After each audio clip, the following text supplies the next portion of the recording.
It was past midnight on Jupiter Station 3, and the vast silence of space pressed against the walls like a heavy blanket. The station floated in the shadow of the gas giant, far from Earth, where the light of the sun was little more than a pale spark in the distance.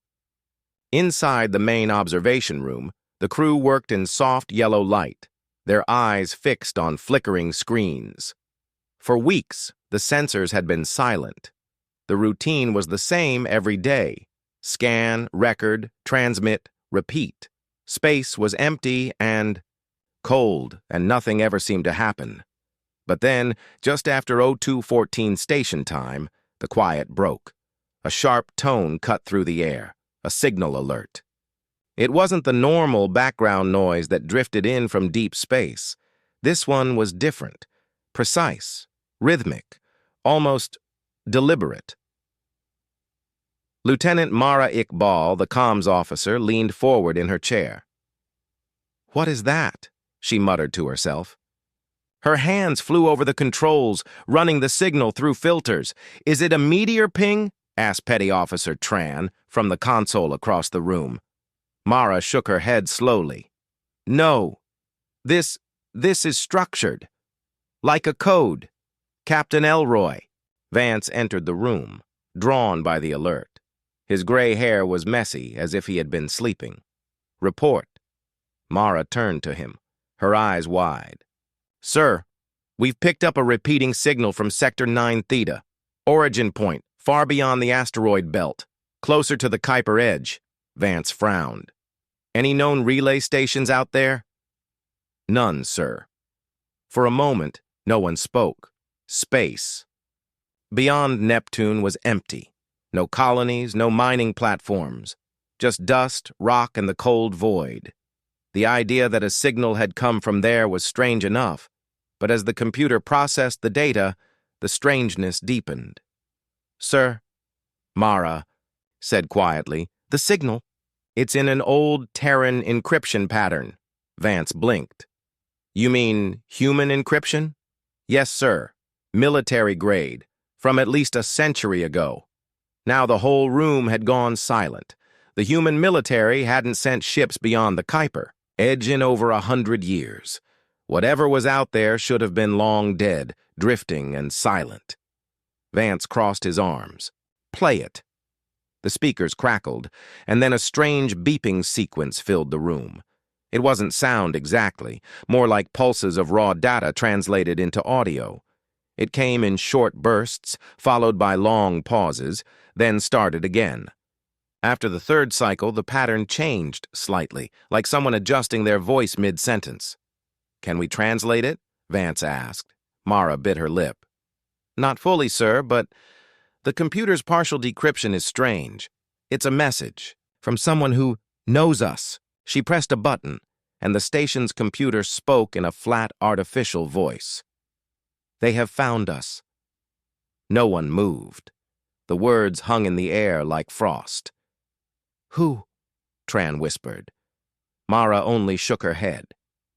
"The rest of the message is too corrupted." "But sir, this isn't just some old probe. Someone sent this recently, less than a week ago." Vance turned to the star map. A blinking red dot marked the signal's origin. Far, far beyond known human territory. Could be a colony ship that went missing. Could be scavengers. Could be... He didn't finish the thought. "Sir," said Mara. "Should we respond?" Vance hesitated. Protocol said yes. Reply, identify, assist. But something in the captain's gut told him this was different. If someone out there had been hiding for a century and was now sending a message like that, there was a reason they were hiding. "Not yet," Vance said finally. "We record everything, lock it in secure storage, and send a priority packet to Earth Command. No transmissions from this station until further notice." The crew nodded, but unease spread through the room like slow poison. For the next hour, they ran scans of the surrounding space. No ships, no debris, nothing to suggest the sender's location except the coordinates embedded in the signal header. "But then..." "Sir," Tran called out, his voice shaking slightly, I'm getting a secondary ping. It's weak. Same direction. Vance stepped over. Can you track it? Tran nodded and adjusted the display. A faint blip appeared, moving. Not drifting like an asteroid, but moving. Deliberate course changes, slow but steady, heading toward the inner system. How big? Vance asked. Too far for a clear reading. But, sir, the mass reading is enormous. Mara looked up from her console. Sir, it's matching speed signatures from... She stopped, as if unsure she should finish. From what?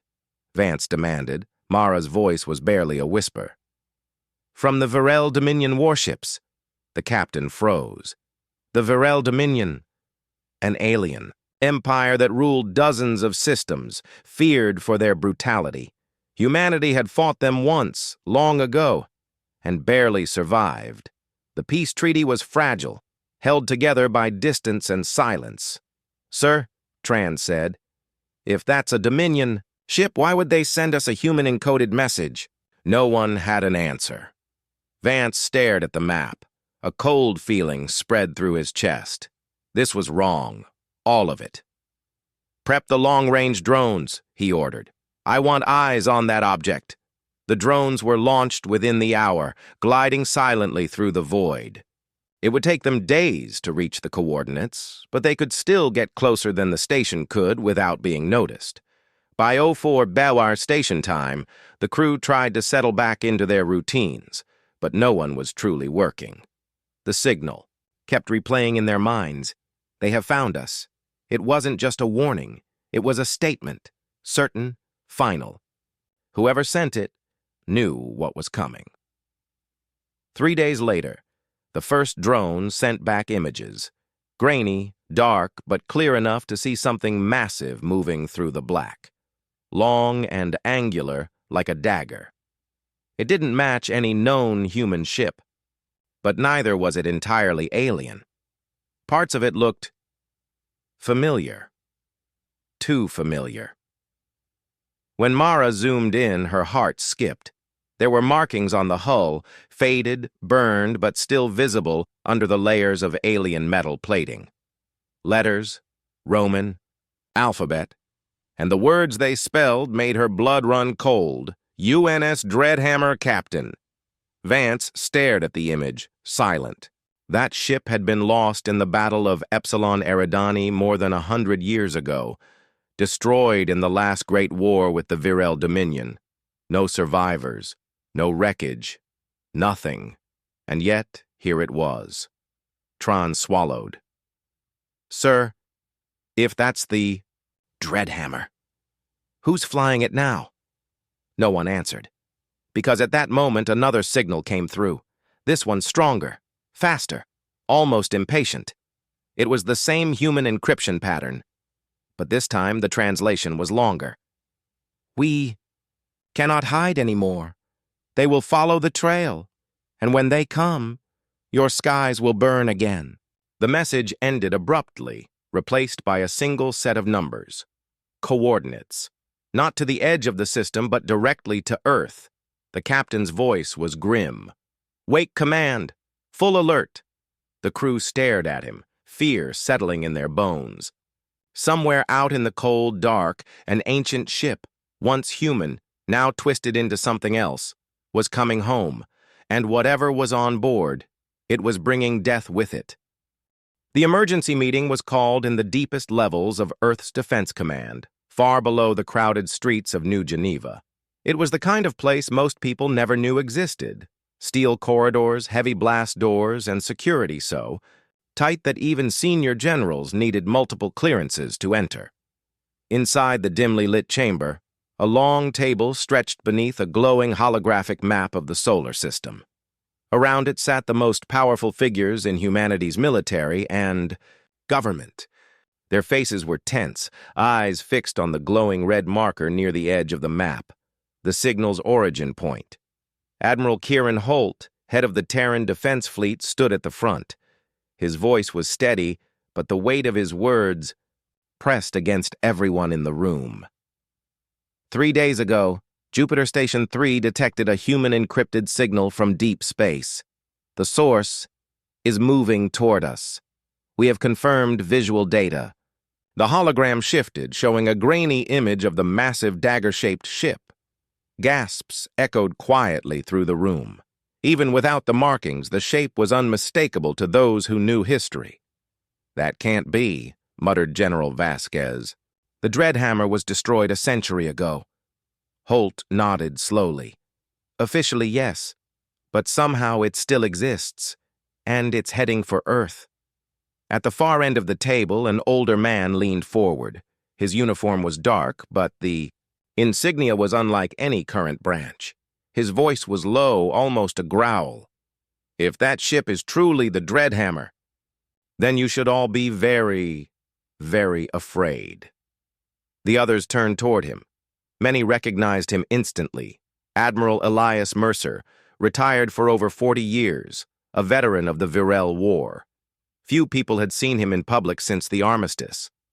"Admiral Mercer," Holt said carefully, "you served on the Dreadhammer's sister ship, didn't you?"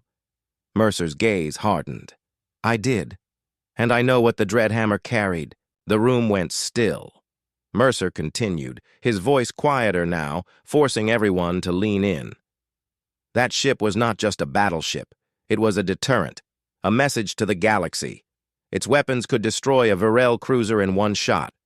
And it carried something far worse in its vaults. Something no one was supposed to know about."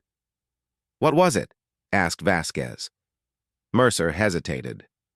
"A weapon that could wipe entire fleets from existence. In seconds. It was our ace in the hole. The reason the Virel finally backed down. When the Dreadhammer was lost, we believed it went down with all of it. But if it's still out there—" He didn't finish the thought. A younger intelligence officer broke the silence. "Sir, we also have the rest of the message." She tapped her console, and the translation played in the cold, mechanical voice. "We cannot hide anymore. They will follow the trail, and when they come, your skies will burn again." Several of the officials shifted uncomfortably. Holt looked around the table. "We don't know who sent that. It could be survivors. It could be a trap. But the ship's trajectory is clear. Straight toward Earth." One of the civilian ministers leaned forward. "What are you suggesting?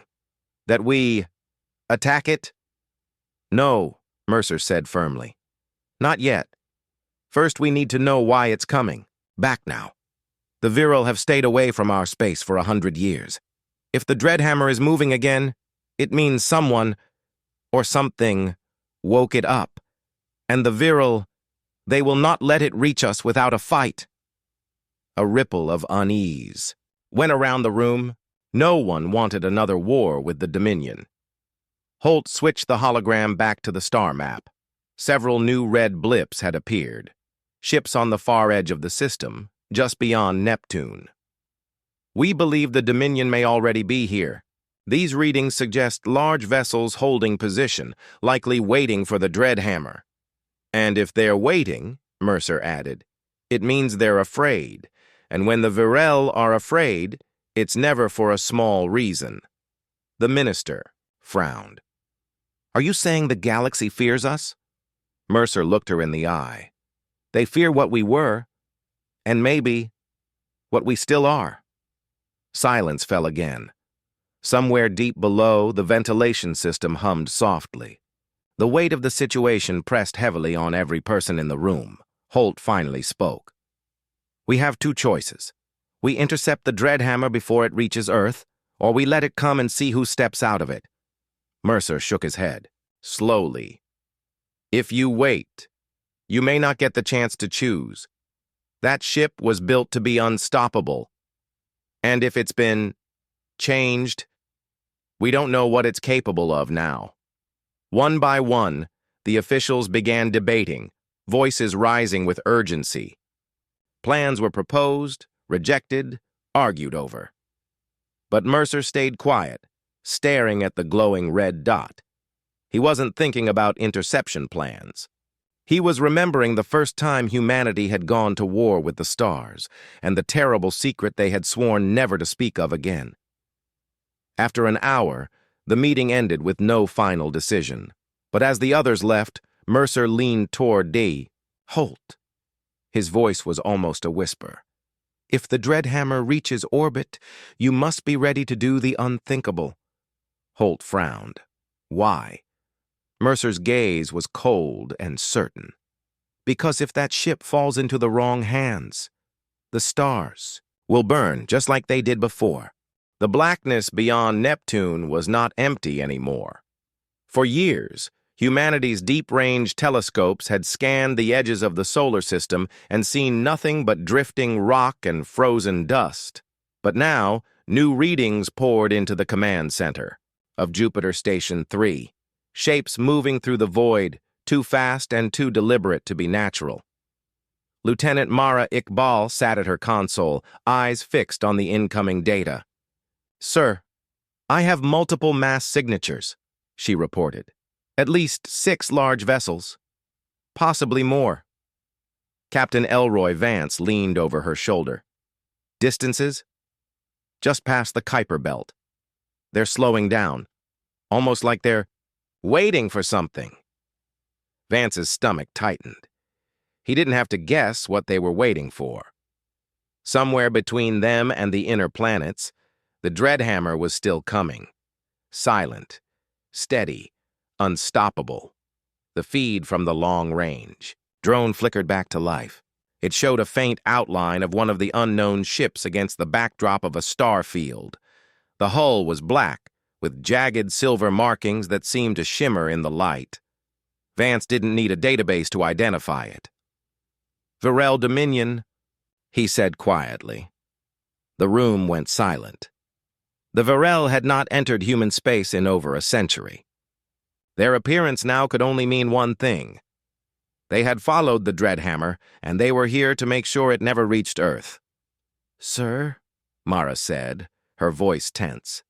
"That's not all. I'm detecting a smaller group of ships, on the opposite side of the Dreadhammer's trajectory. They're closing in, too." Vance frowned. "Not Dominion?" "No, sir. Different design. Triangular hulls, heavy thermal shielding. Looks..." "Krell Alliance," Vance swore under his breath. The Krell Alliance was another alien power, rivals to the Dominion. They had little love for humanity either, but they hated the Virel more. Their sudden appearance here was no accident. Now, there were 2 enemy fleets in the void, both converging toward the same target. And caught between them was the ancient human warship, the Dreadhammer. A ghost from a war no one wanted to remember. Thousands of kilometers away, in the cold dark between Neptune and Pluto, the Dreadhammer moved like a silent predator. Its dark hull absorbed the faint starlight, making it almost invisible. Inside, no human life signs could be detected. Whatever crew it once had was long gone, or something else had taken their place. On Earth, Admiral Kieran Holt and Admiral Elias, Mercer studied the growing web of ship movements on the holographic map. The red dots, the Virel, were spreading out in an arc, forming a blockade. The blue dots, the Krell, were tightening from the other side. The single gold dot in the center, the Dreadhammer, kept moving forward without pause. "They're going to trap it," Holt said. Mercer shook his head. "No, they're going to try. But that ship, it doesn't get trapped. Not when it still has what I think it has." Holt gave him a sharp look. "And if it does, what happens when it's cornered?" Mercer's reply was grim. "Then everyone in that sector dies, and maybe more." Back on Jupiter Station 3, the tension was suffocating. Every few minutes, new sensor readings came in. The Dominion fleet was massive, at least a dozen warships, each one large enough to level a city from orbit. The Krell fleet was smaller, but faster, their ships built for ambush and sudden strikes. Both alien forces were moving cautiously, keeping their distance from each other. Neither seemed willing to be the first to make a move. That was what worried Vance the most. "Sir," Mara said, "we've intercepted a Virel transmission. It's encrypted, but it keeps repeating a phrase." "Translate it." "After a few." Seconds, her screen displayed the words, "It must not reach the cradle world." Vance didn't need to ask what cradle world meant. They were talking about Earth. Hours later, the first sign of conflict appeared. A Krell frigate broke formation and darted toward the Dreadhammer's projected path. Almost immediately, a Dominion cruiser turned to intercept. The frigate fired first, a streak of blue plasma cutting through the void. The cruiser's shields flared, then returned fire with a barrage of molten projectiles. The shots missed, but the message was clear. The blockade was not just for show. "Sir," Mara said quietly, "the Dreadhammer has changed course." Vance turned sharply. "Where to?" She stared at the data. "Directly toward the fighting." It made no sense. Any normal ship would try to avoid a battle between two hostile alien fleets. But the Dreadhammer didn't slow down. It didn't dodge. It simply adjusted its heading and kept coming. Admiral Mercer watched from Earth, his face pale but his voice steady. "It's not avoiding them, because it's not afraid of them." "Why would it be?" Holt asked. Mercer looked at him, grimly. "Because the last time the galaxy saw that ship in battle, it didn't run. It hunted." As if to prove his point, the Dreadhammer's forward batteries lit up for the first time in over a century. Twin beams of searing white energy lanced out, crossing the void in seconds and striking the Krell frigate mid-flight. There was no explosion. The frigate simply vanished in a flash of light, erased from existence. A long silence followed across every listening channel. The Dominion and Krell ships both slowed, as if stunned. Then, in the command room of Jupiter Station 3, Mara's console beeped again. Another signal from the Dreadhammer, same encryption as before. She ran it through. The translator. Her voice trembled as she read it aloud. "Tell them. I remember." The Dominion fleet broke its silence first, across every human listening post in the solar system. A deep, resonant voice filled the comm channels. It was the kind of voice that carried weight, calm, cold, and certain of its power. The translation, software struggled to keep pace with the alien speech, but the meaning came through clearly enough. "To the people of Earth, this is Commander Veyron of the Virel Dominion. The vessel you call Dreadhammer is an abomination.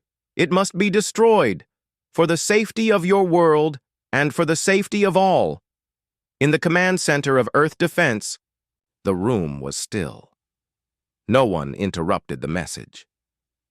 "You will not interfere. You will stand down your fleets.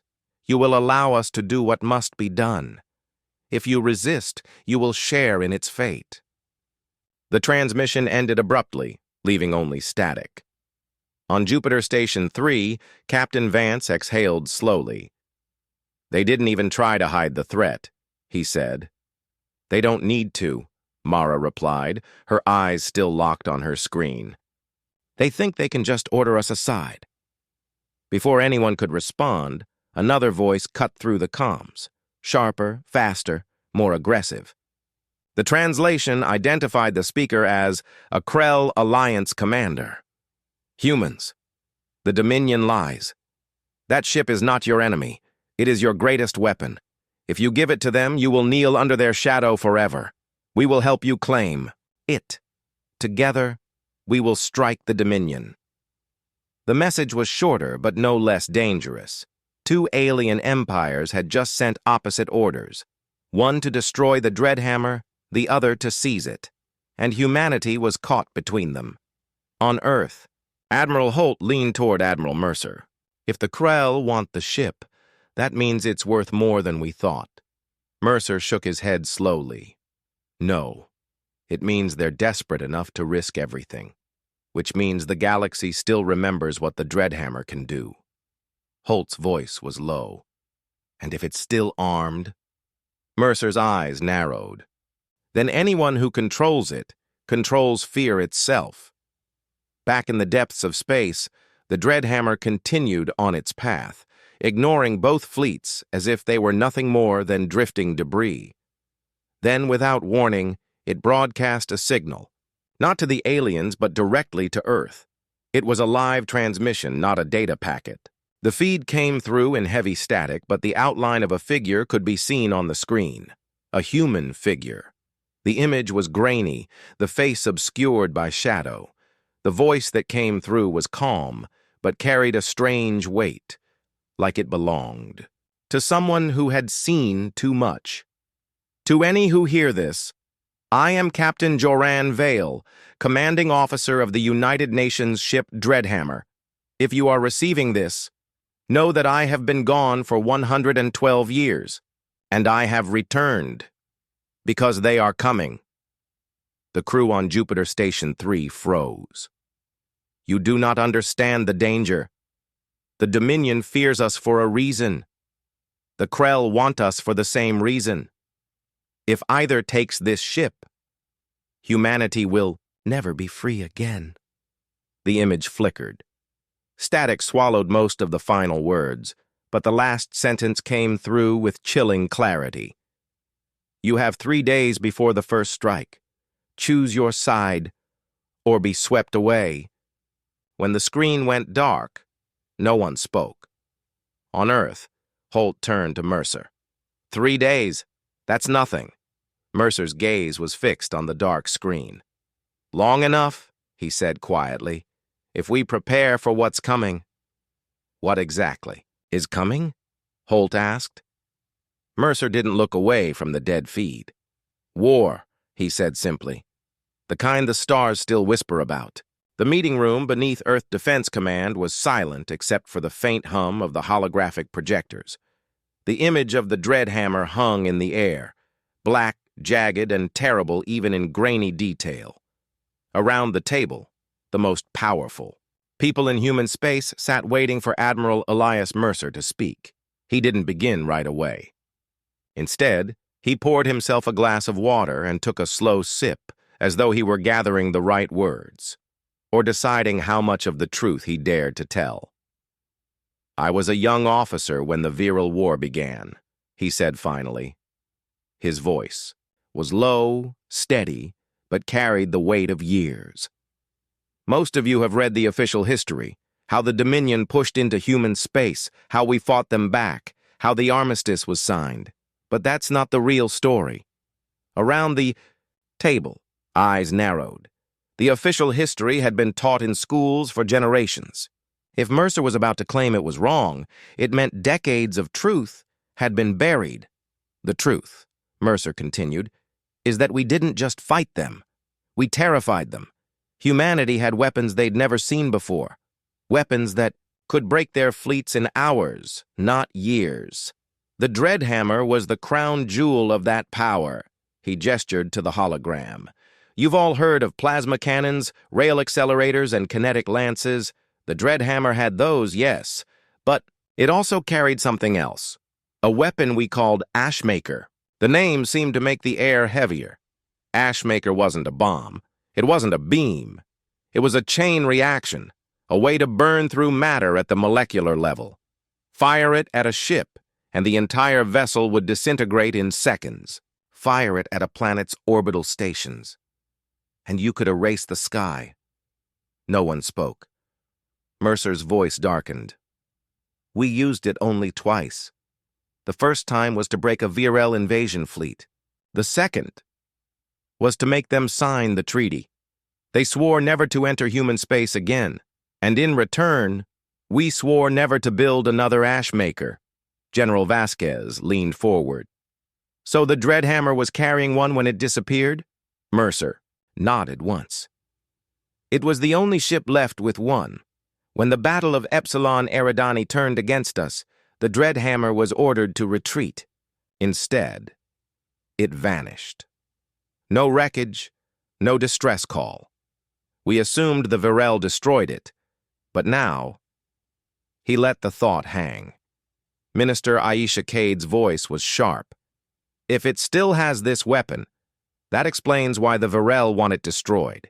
But why would the Krell want it? Mercer looked at her coldly. Because if you hold the Ashmaker, you don't need an army. You don't need allies.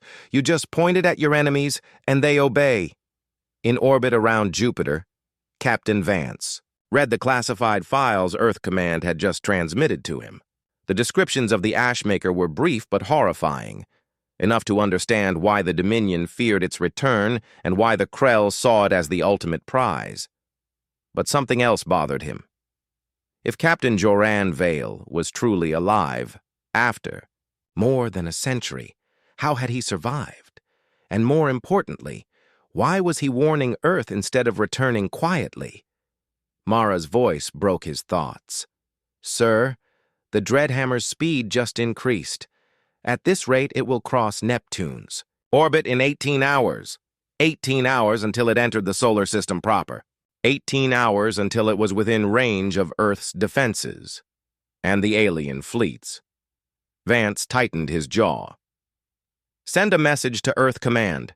They have to decide now. Either we intercept it before the Dominion does, or we prepare to fight both fleets at once." Back underground, the debate raged. Some argued that humanity should side with the Krell to defend the Dreadhammer. Others insisted it should be destroyed before anyone could use it again. Finally, Mercer spoke over the noise. "You're all thinking like politicians. Stop. Think like survivors.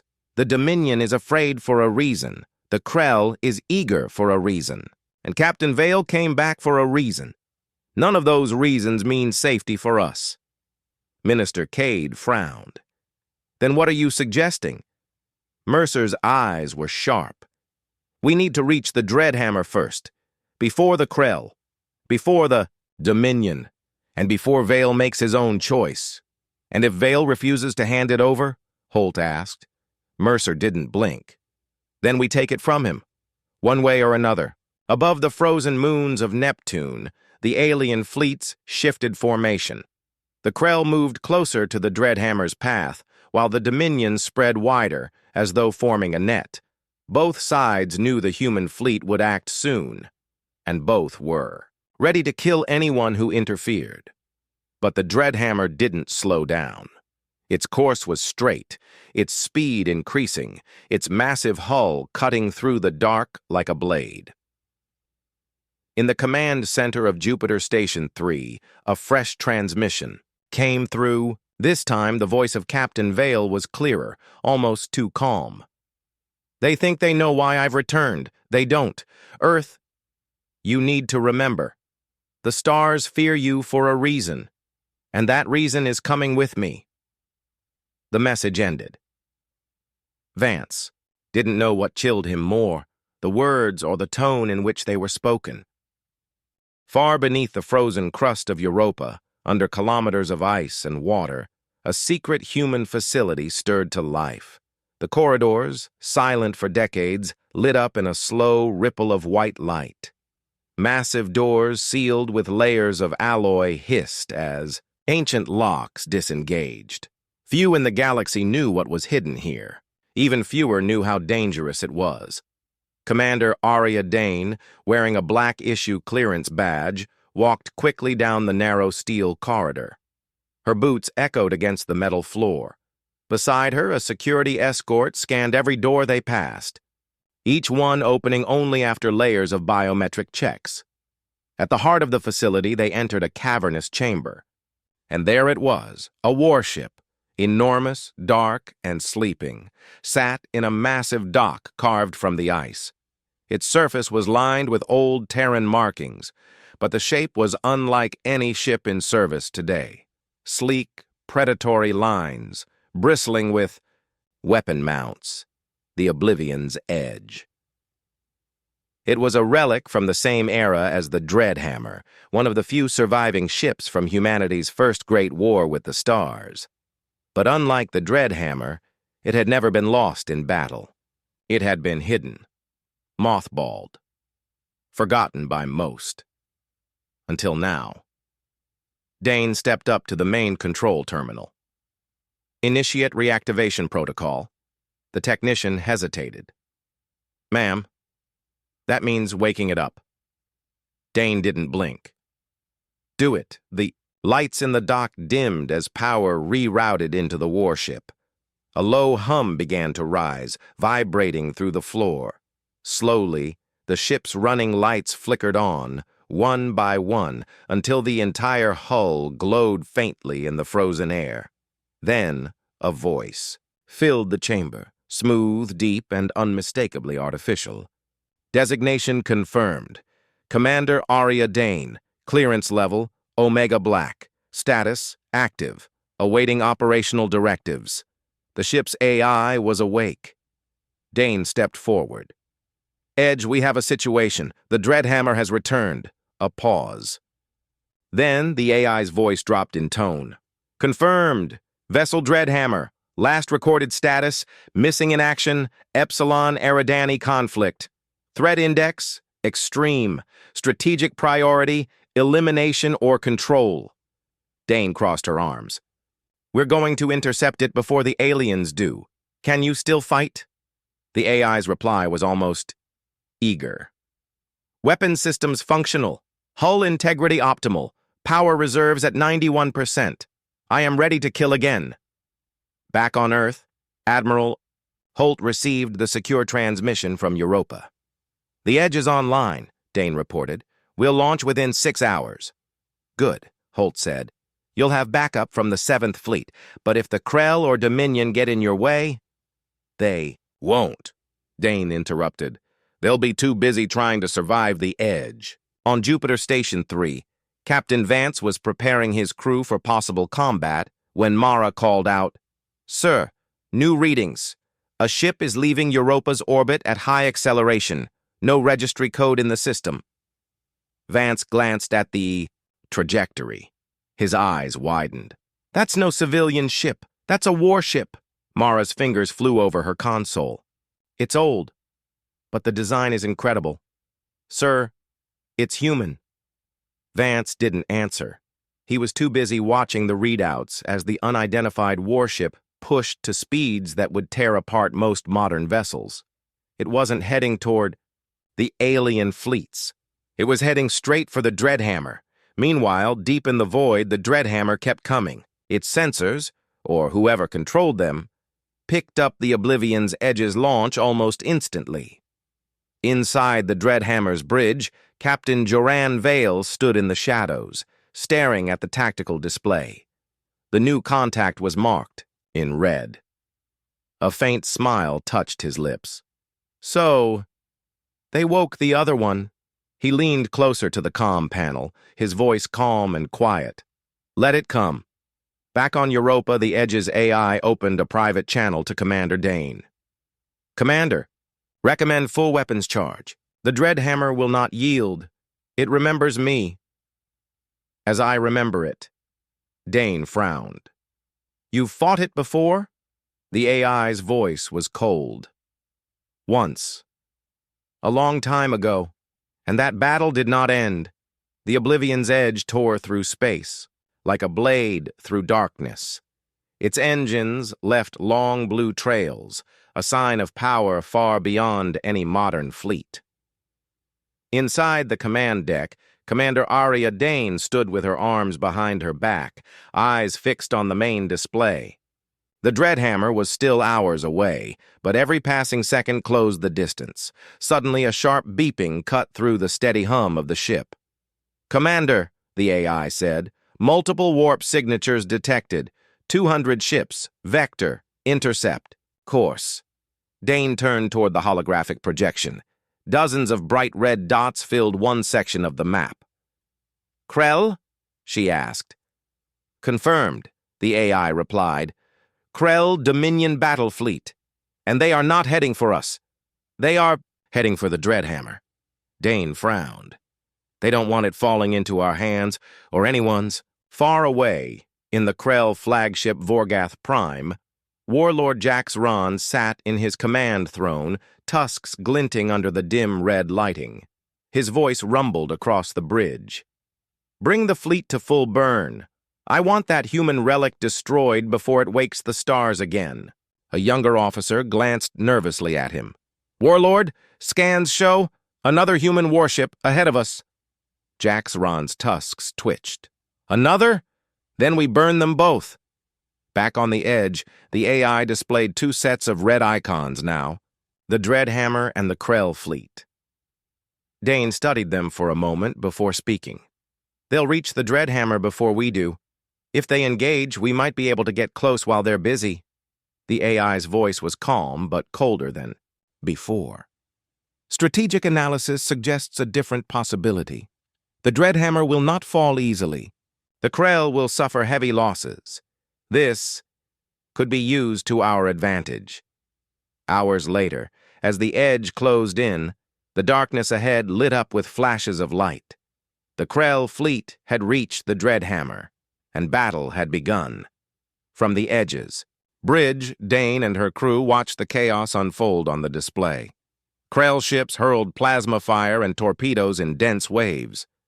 The Dreadhammer responded with weapons unseen for centuries, silent bursts of pure energy that sliced through entire cruisers in a single shot. The AI's voice was almost admiring. Its kill efficiency is unchanged. It still thinks like a human warship. Ruthless. Then something unexpected happened.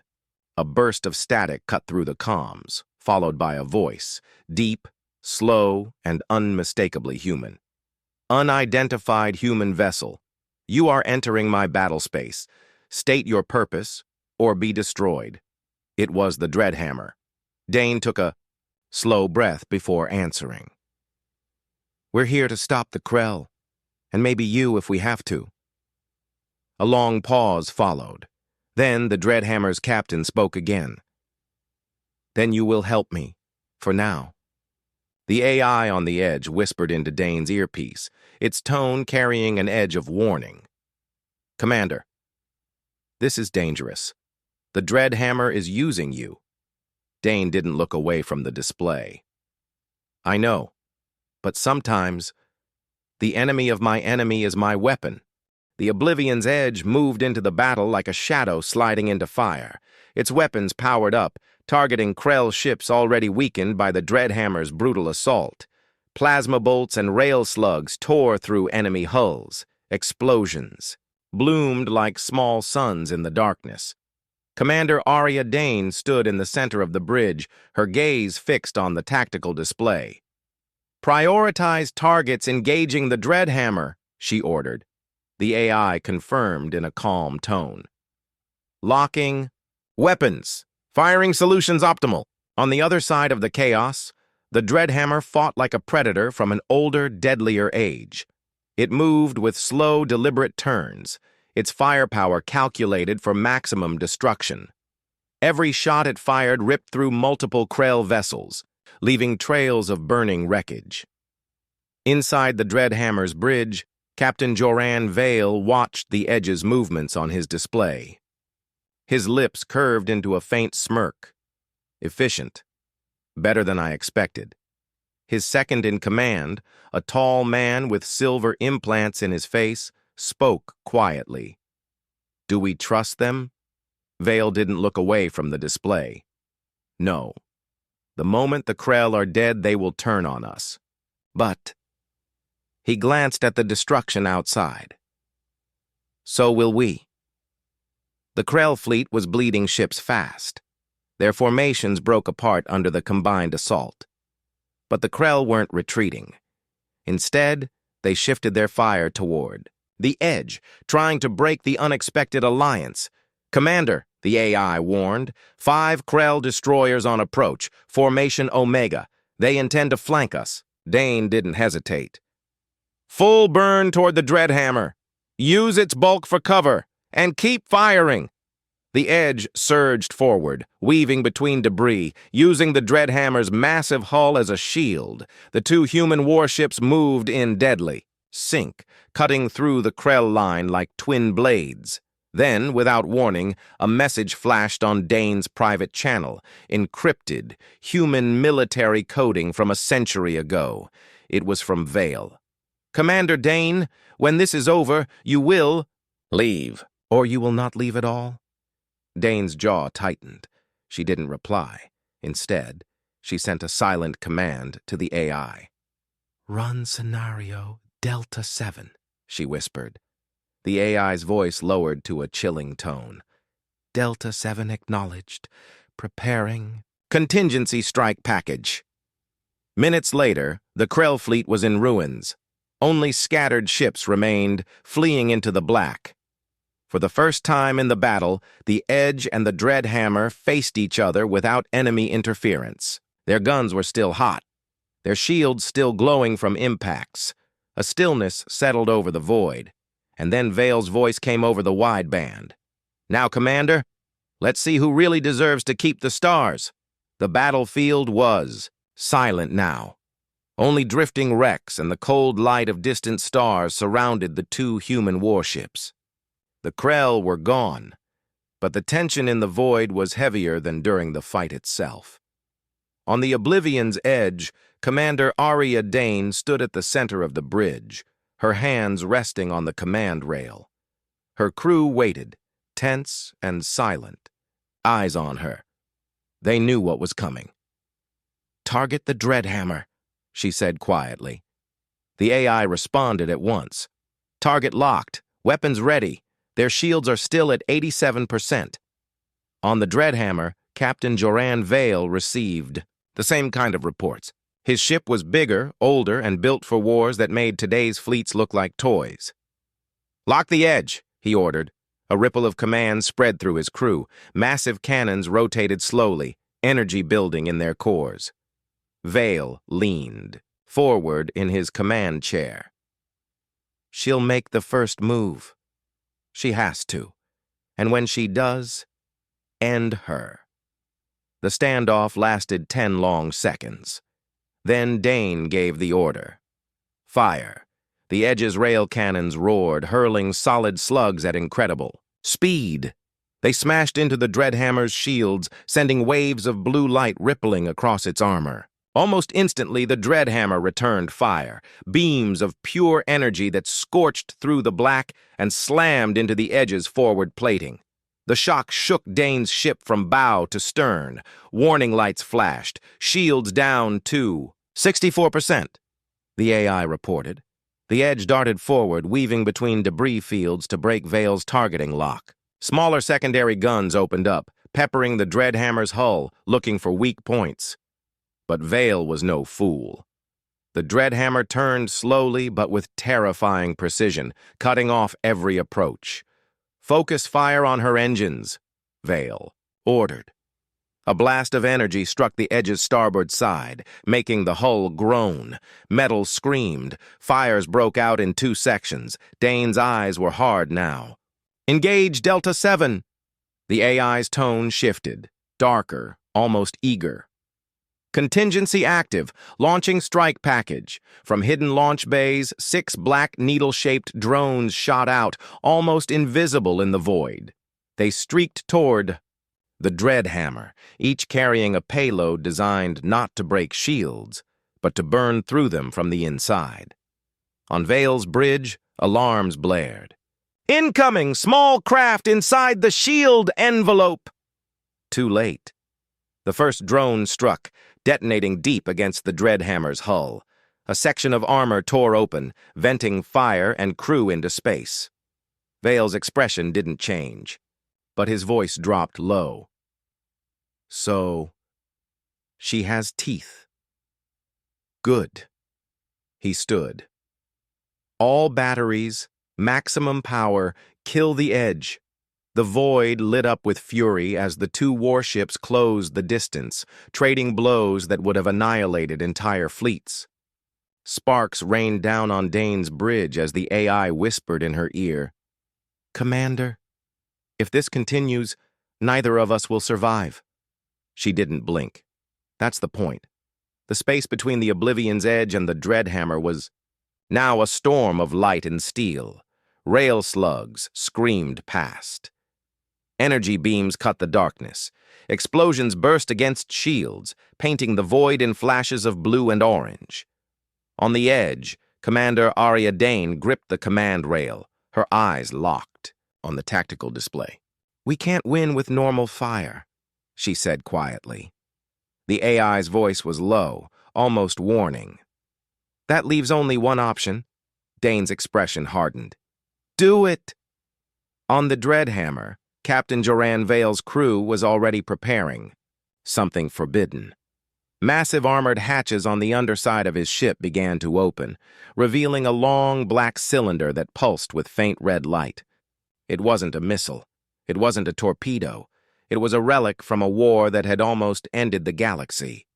A Singularity Lance. Vale's second-in-command looked uneasy. If we fire that, we risk tearing the whole sector apart. Vale's cold gaze didn't waver. Then she should have surrendered.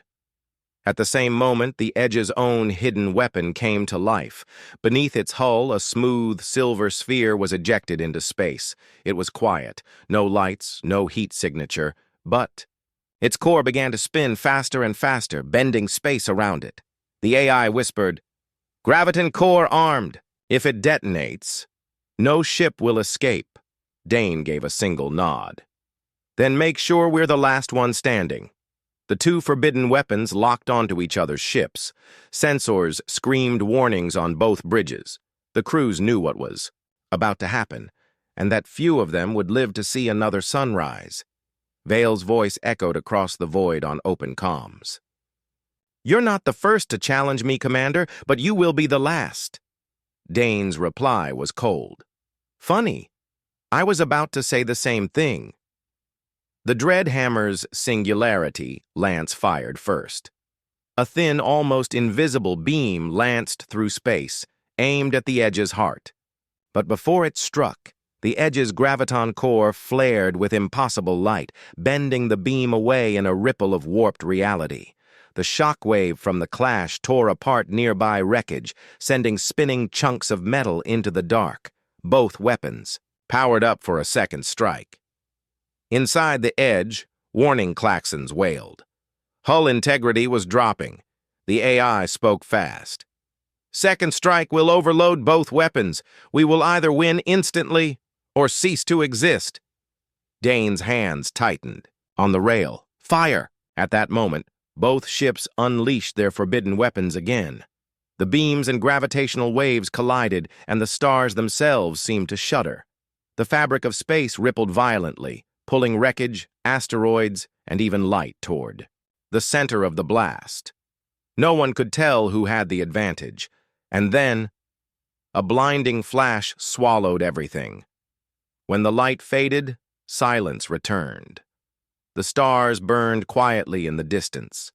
The battlefield was empty, except for a single shape drifting in the dark. It was impossible to tell, from here, if it was the Oblivion's Edge or the Dreadhammer. The void was still. No engine trails, no weapons fire, no movement. Only drifting debris marked where the battle had been. Slowly, the shape that had survived began to turn in the faint pull of a shattered moon's gravity. Damaged panels glinted in the starlight. Fires still burned inside, spilling faint streams of oxygen into the dark. From the outside, it was impossible to tell if the ship was human or alien. Its hull was scorched black, its markings gone. Inside, the corridors were silent except for the hiss of leaking air and the crackle of shorted-out wiring. Bodies floated, their faces pale in the dim emergency lights.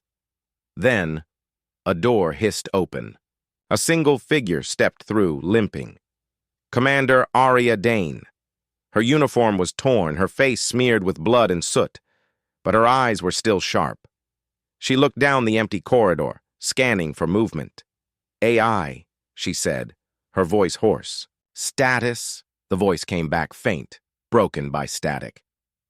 "Core systems, 32% functional, all weapons destroyed, engines offline, life support minimal, no other human life signs detected."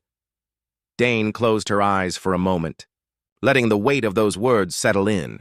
Her crew, gone. But the AI wasn't finished. However, one other life sign remains aboard. Non-human. Location, command deck. Dane's hand went to the sidearm at her hip.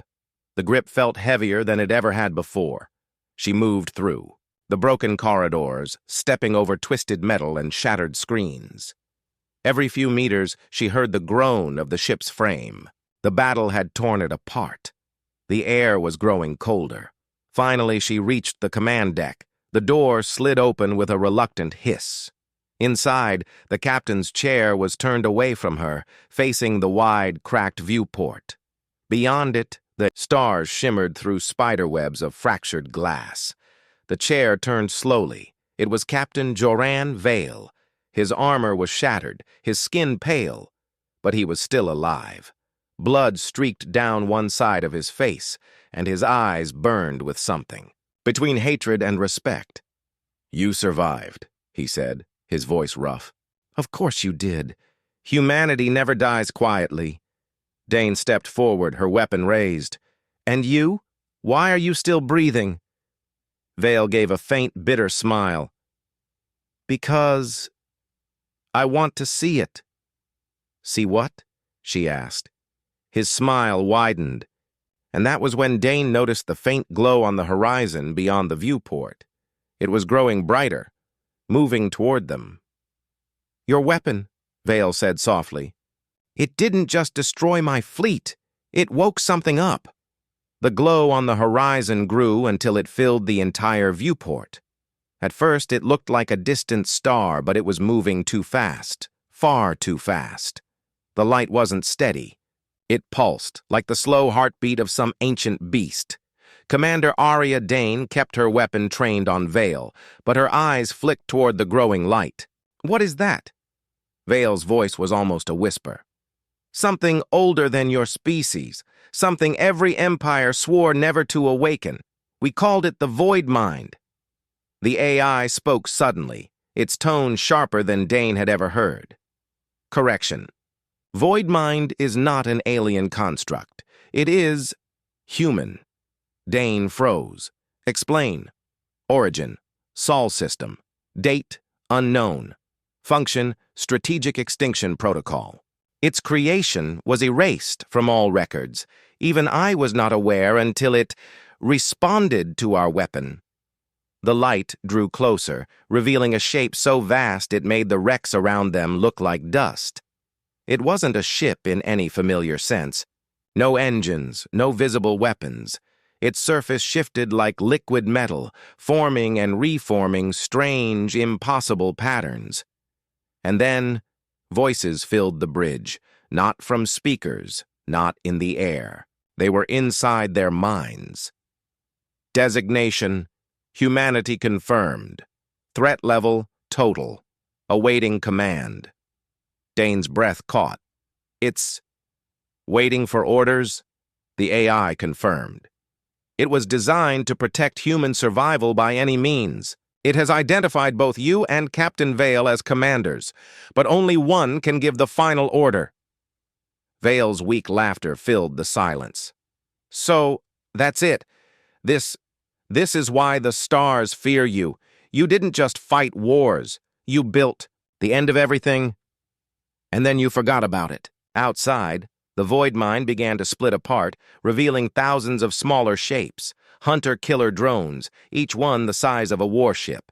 They spread into formation, surrounding the damaged Oblivion's edge. The voice came again, colder this time. "Commanders detected. Conflict between orders will result in termination of both." Dane stepped closer to Vale. His breathing was shallow, but his eyes still burned with defiance. "Go ahead," he rasped. "Give it the order. Let the galaxy burn." Dane's finger tightened on the trigger of her pistol. Outside, the drones shifted restlessly as if eager to be unleashed. The stars themselves seemed to hold their breath. Then, a single gunshot echoed across the bridge. One commander fell. The Void Mind's voice returned. "Command confirmed. Initiating purge."